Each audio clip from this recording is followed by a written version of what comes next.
1300 BC and 1565 begins the pre-colonial period. Let's hear it from Honey and Arjan.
So in the pre-colonial period, even before the Spain colonized the country, some indigenous science and technology has already existed with regards to agriculture like farming, animal raising, and the utilization of plants and herbs as medicines. The use of technology is evident in handicrafts, pottery, weaving, and tools used for ancient Filipinos in their everyday life. Mr. Mendoza? Innovation and ingenuity were unmistakable by the way native Filipinos built the rice terraces by hand. They also developed tools for planting, hunting, cooking, fishing, and also for fighting enemies. During tribal conflict, they used indigenous technology in building houses, irrigations, and transportation, both on land and waterways. The ancient practices in science and technology by our ancestors are now considered as indigenous science or folk science. This is Sunny Cabardo. And this is Arjan Mendoza. The pre-colonial period was tough. I'm still lucky I was born in the new era where living is not hard.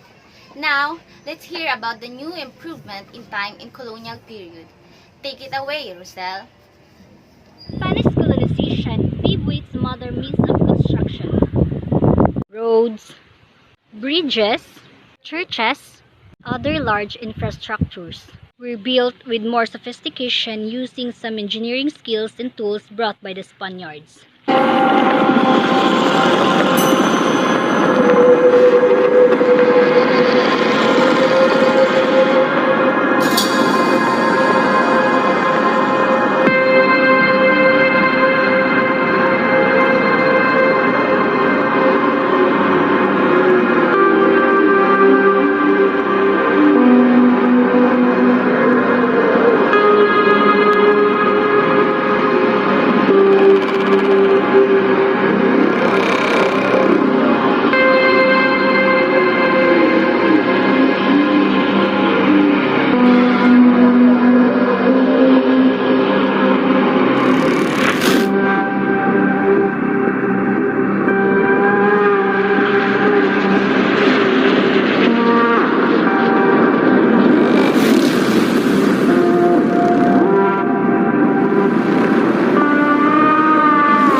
Filipino presidents and their contributions in the development of science and technology in the Philippines.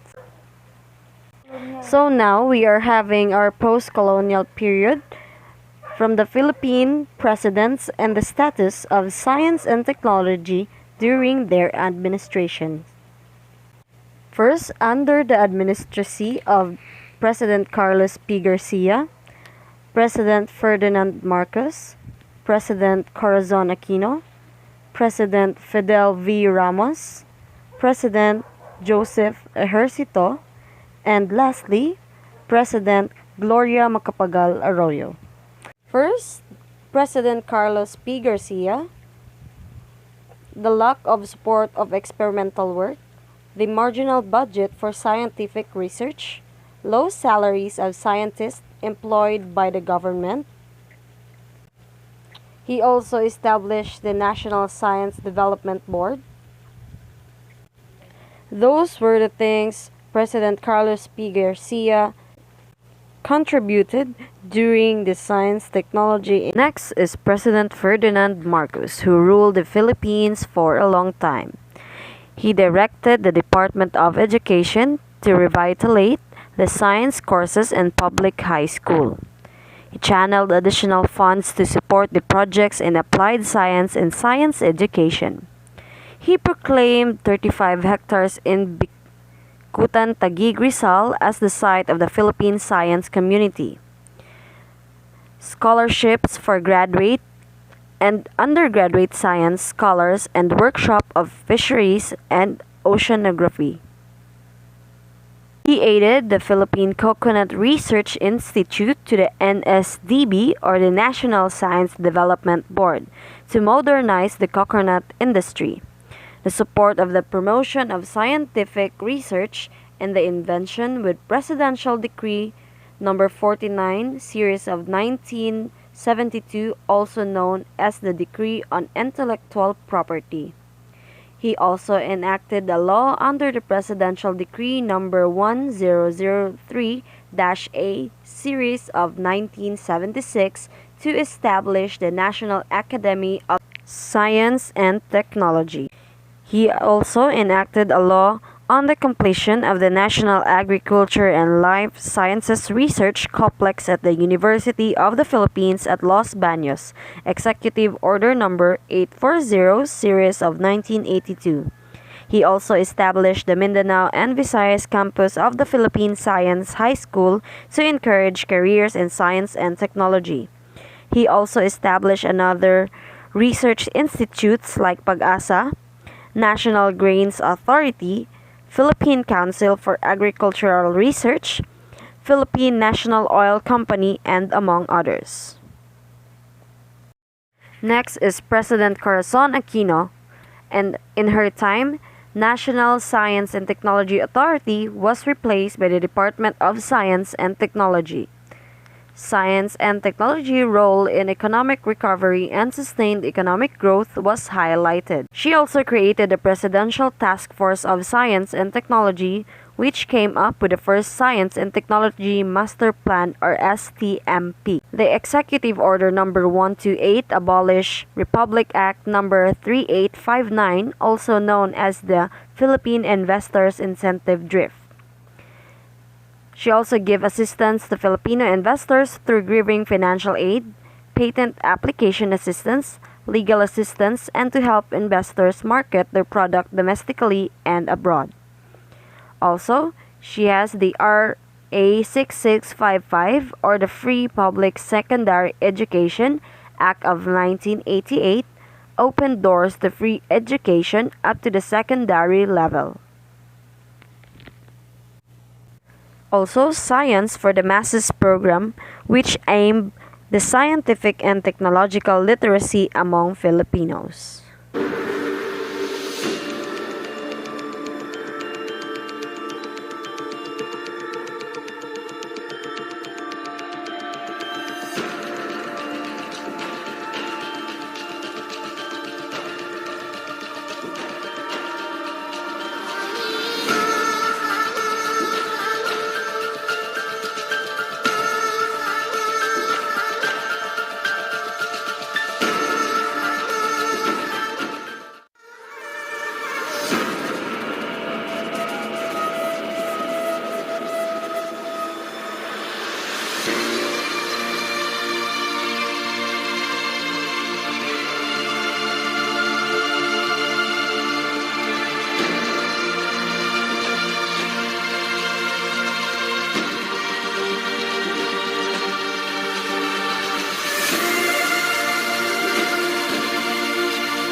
lot of improvement happening in the colonial period, I can say that was a head start to the journey of our science, technology, and society.